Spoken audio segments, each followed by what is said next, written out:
Bonjour Elisabeth Lévy. Bonjour Maxime, bonjour à tous. Alors là, il y a une déclaration qui vous a particulièrement énervé hier, c'est celle de Xavier Bertrand. Alors, c'était sur BFM dimanche, écoutez. C'est difficile de vivre en France quand on est musulman.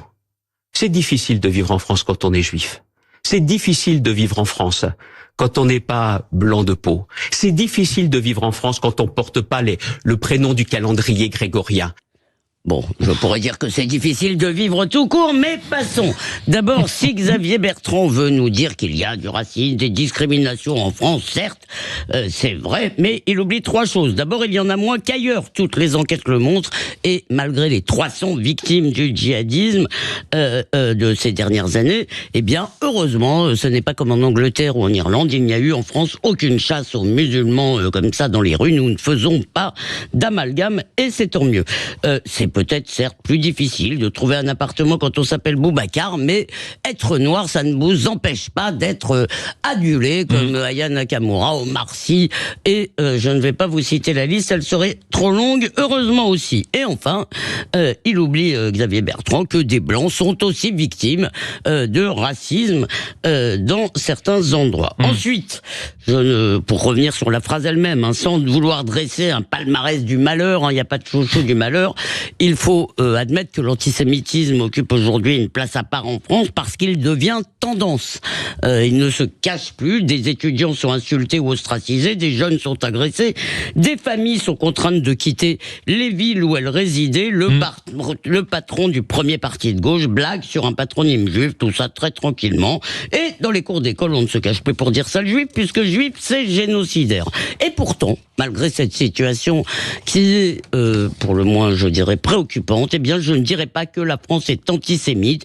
Oui, c'est difficile pour certains juifs et dans certains quartiers, parce que l'antisémitisme violent et agressif est aujourd'hui essentiellement d'origine arabo-musulmane, ce qui ne veut pas évidemment pas dire que ça concerne tous les musulmans, heureusement. Et il y a aussi une indifférence douloureuse du reste de la société. Mais la France, ça reste le pays qui a émancipé les juifs, ça reste le pays qui a réhabilité Dreyfus, et dire que c'est difficile peut-être de vivre en France pour les Français aujourd'hui. Mais peut-être que Xavier Bertrand dit une partie de la vérité. C'est pas non plus apocalyptique comme description, ma chère Elisabeth. Si, apocalyptique, vous avez raison. Le problème, c'est qu'il sous-entend que les Français sont congénitalement ou systémiquement, comme on dit maintenant, racistes.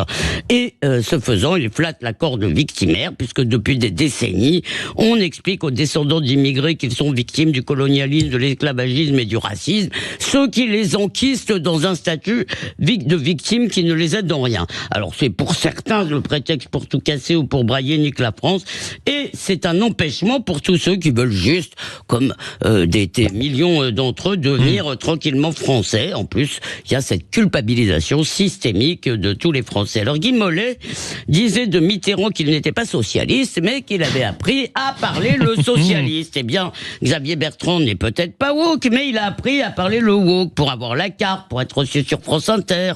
Il communie dans le récit débile et mensonger d'une France gangrenée par l'extrême droite. Il gagnera certainement de jolis tweets, mais ça ne va pas servir sa carrière parce que la gauche n'a pas besoin de lui. Des antifascistes d'opérette, elle en a à foison. Alors vous connaissiez l'expression rhabiller pour l'hiver, vous avez réussi à rhabiller quelqu'un pendant une période de canicule, ma chère Elisabeth. C'est voilà, assez rare pour être l'été. souligné. Exactement, pour l'été, on vous retrouve avec Philippe David dans le grand débrief de la matinale. Ce sera à partir de 8h30.